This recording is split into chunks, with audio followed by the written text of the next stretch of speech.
OWS Week has joined the long line of those battered and bruised by the NYPD at Guitarmy Meets OWS celebration near Zuccotti Park in New York this week.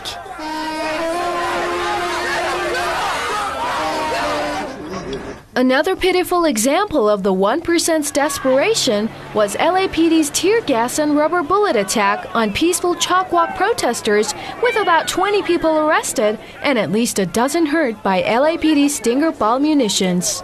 But Fort Manning, a 3-day occupation at the federal building in LA, went ahead regardless. Ain't no stopping us now. We're on the move. We are here today in Southampton, Long Island, protesting the Koch brothers and the influence of the 1% and their money in our politics. Thanks to Citizens United and the influx, the floodgates of independent expenditures into our democracy, the 1% can now easily, anonymously, and in a completely unregulated way donate and completely buy out our politicians. And so we're here at the Koch brothers' house today, making some noise, let them know that the 99% knows what politics you're up to, and we're not taking it anymore. We want money out of politics now. The 2012 presidential race is picking up the pace, and a few $1 billion are flowing freely into campaign coffers of both contenders. OWS rallied against a glitzy Broadway fundraiser for the incumbent a few weeks ago. So, to be fair, they joined other groups to protest a major bash held for Mitt Romney on July 8th at the Southampton, New York beach house of energy billionaire David Koch.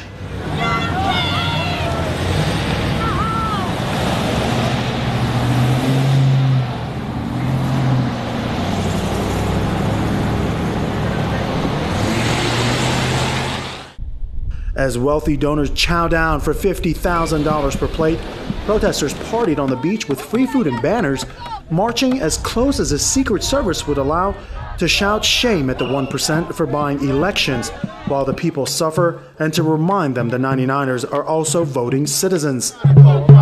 I oppose the obscene use of money, which ruins the democratic process for all of us. And the way in which the Koch brothers are throwing millions and millions to undermine our democracy is just not okay.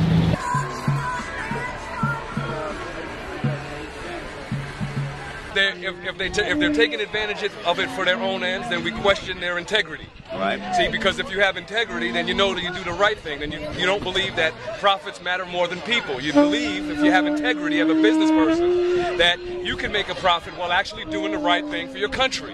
We reject the premise that a broken system is the system that we want to uphold, and that's why our folks are organizing to say we want the 100% of the people who want to see this problem eradicated, because we don't believe our elections should be for sale. So we want to make sure that people know that money is not speech, corporations are not people, and that Americans' votes are not for sale.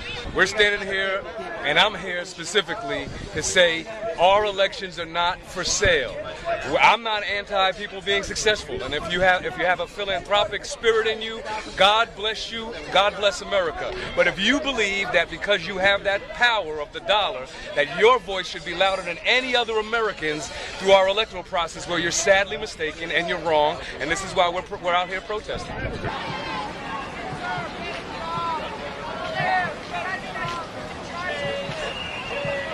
Thank you. Yep, I did. Thank you. He's his cousin. He's Romney's cousin, yeah.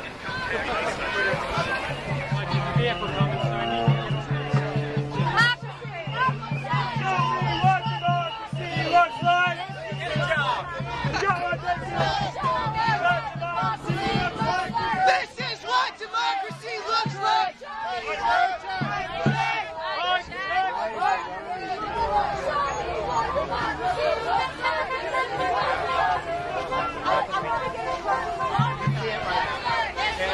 You gotta record it right over.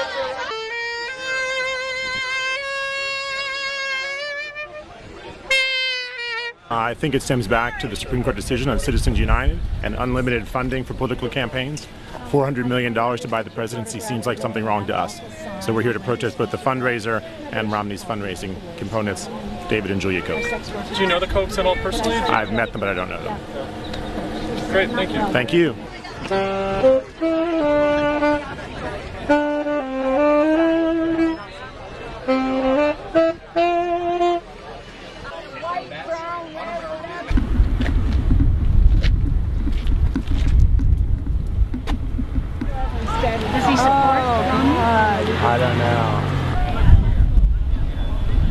coming this way, Katie.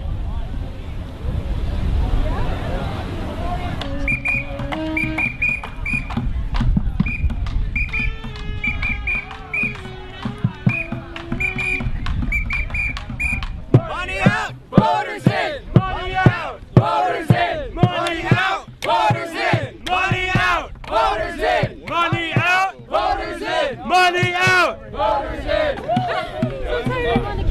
On the beach, occupy Wall Street. Our beach, our beach.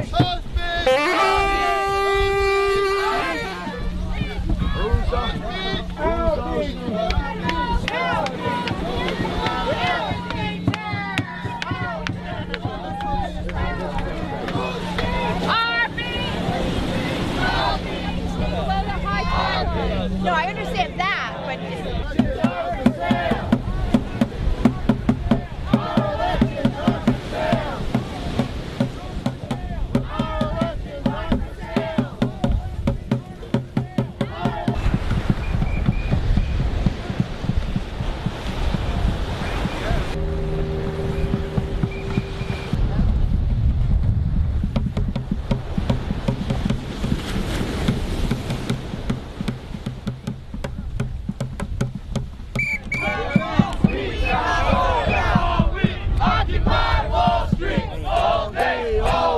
Occupy Wall Street all day, all week. Occupy Wall Street all day, all week. Occupy Wall Street all day, all week. Occupy Wall Street all day, all week. Occupy Wall Street.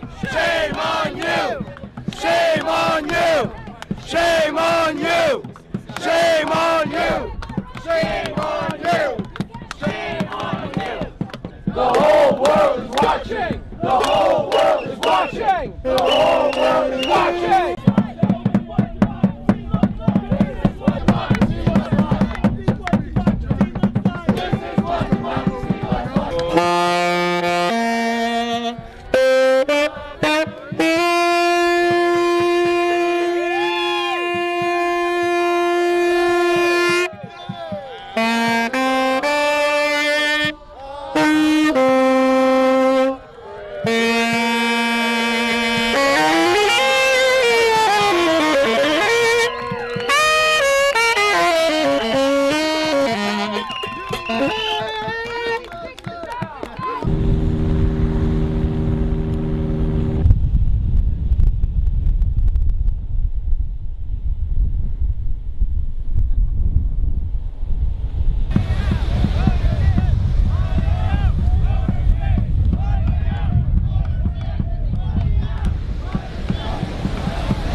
The next day, Portland, Oregon held their second Occupy the Post Office as a follow-up on their action about a month ago, at which 10 protesters were arrested for their solidarity with postal workers. The July 9th event was a joint effort of Occupy Portland and St. John's and Postal Workers United and community supporters. The rally was held outside of the St. John Central Postal Station to protest planned closures of 13,000 rural post officers, as well as 25 to 30% pay cuts and job losses for thousands of people. Occupy has been involved in the national campaign called Save America's Postal Service. From the start of the movement to rescue the country's longest-running civil service is gaining momentum in several states.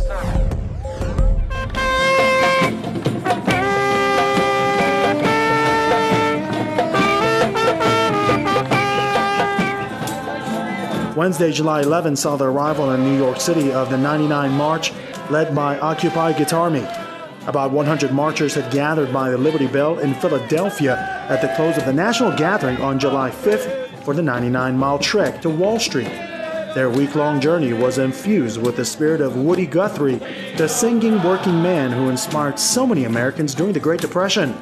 The Guitarmy was greeted joyously as the Staten Island Ferry Terminal by Occupy Wall Street members. They marched together to Zuccotti Park for a celebration infused with memories of the American autumn's original occupation. The peaceful protesters were met by large numbers of NYPD who violently overreacted to a happy reunion, the long arm of the law fell heavily on the non-confrontational participants.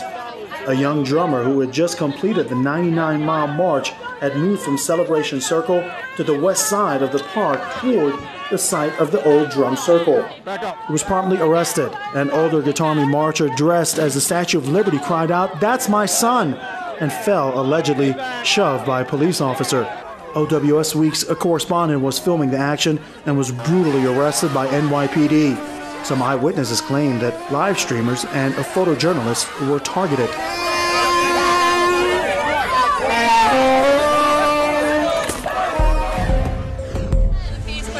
Down the coast of Los Angeles for the Chalk Walk on July 12th, where occupiers handed out free chalk for free speech through artful expression. The event was timed for the city's Art Walk and was meant to peacefully protest the wrongful arrest of 11 people in the last month for writing with chalk on a sidewalk, an action ruled in court as free speech. Occupy Los Angeles was there to explain California Penal Code 52.1, which states the monetary penalties law enforcement faces for impinging on a person's constitutional rights through intimidation, violence, or threats of violence. Interaction between protesters and folks attending the art walk was positive. Families were receptive, taking pieces of chalk and drawing pictures of peace signs and hearts. Many children were taking part while their parents talked with activists about the issues. However, the LAPD seemed to have other plans for the event. Dozens of police officers arrived early along the CCA private security. The first chalk arrest of a female occupier happened early on. Police pulled back but left 10 officers roaming through the crowd, ordering people around for no apparent reason, causing confusion and forcing them into the street, which provides ground for arrest. As LAPD blitzed the crowds, grabbing people who were chalking parents with children became afraid and left the scene. The crowd who remained were not all members of Occupy, just people of all races, ages, and economic backgrounds. They were festive and chanting. LAPD increased intimidation as the night progressed. Plastic bottles were thrown by a few frustrated protesters, and the atmosphere quickly turned ugly as police fired rubber bullets and tear gas into the crowd.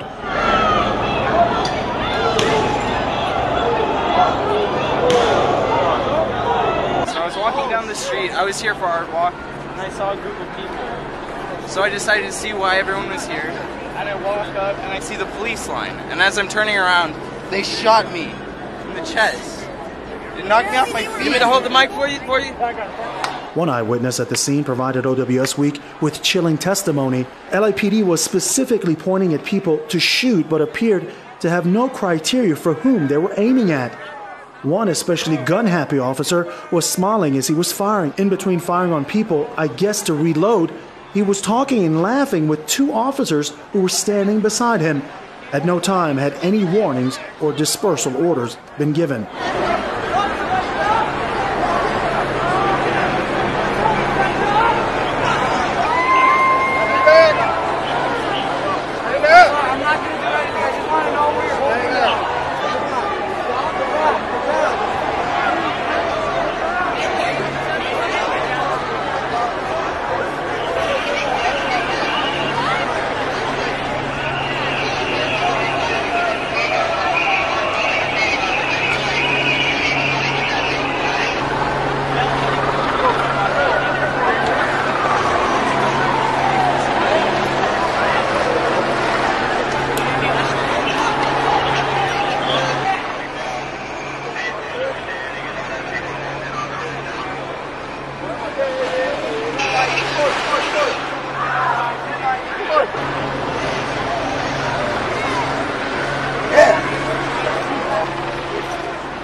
Oh my God, what?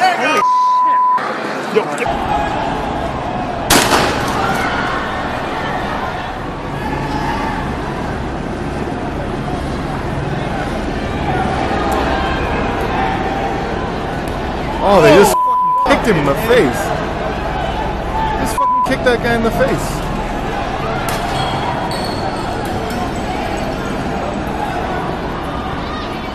Seems unnecessary.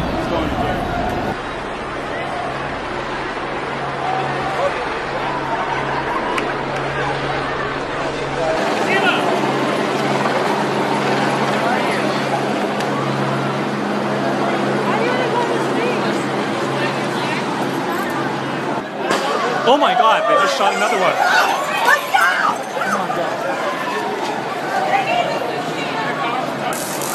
Oh. I hope they're not cornering people. Okay. Oh, sir.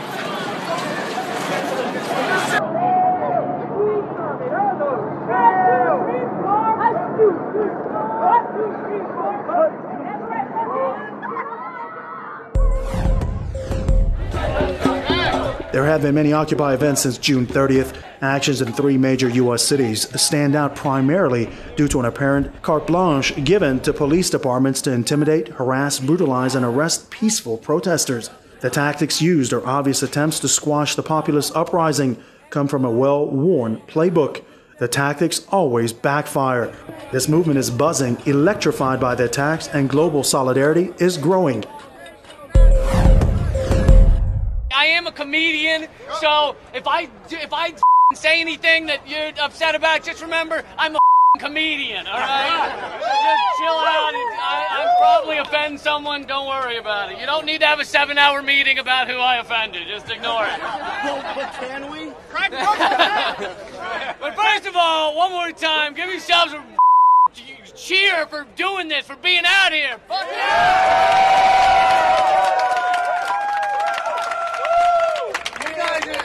Sticking it out, and you know, I've gotten lucky in that I've gotten to perform at a lot of the Occupies. I've performed at Occupy Wall Street, and Occupy DC, and Occupy Chicago, and Wisconsin, and Montreal, and Toronto, and the energy across this country is incredible, all right? And you're a part of it.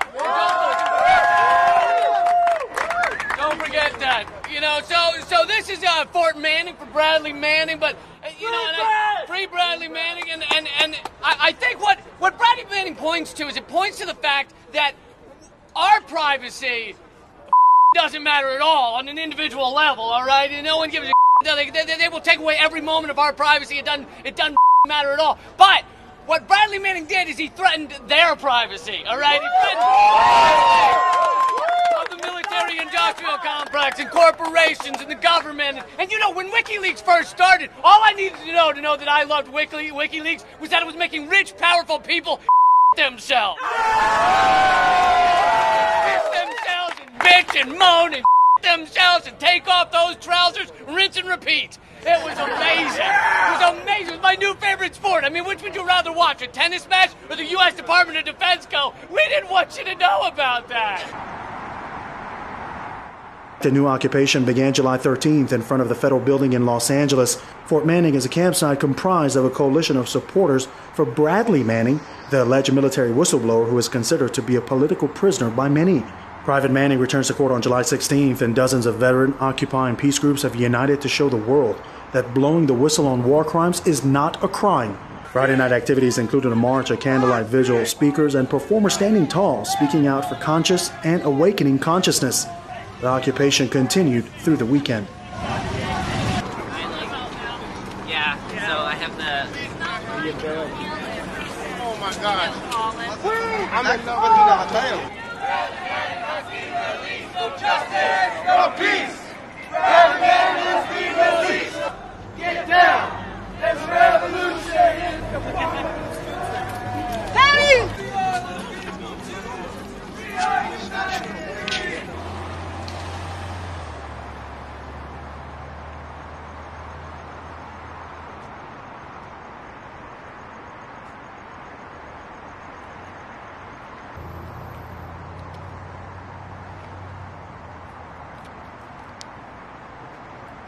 We don't get that truth through our media. Our media is a storm of celebrity. That's all it is.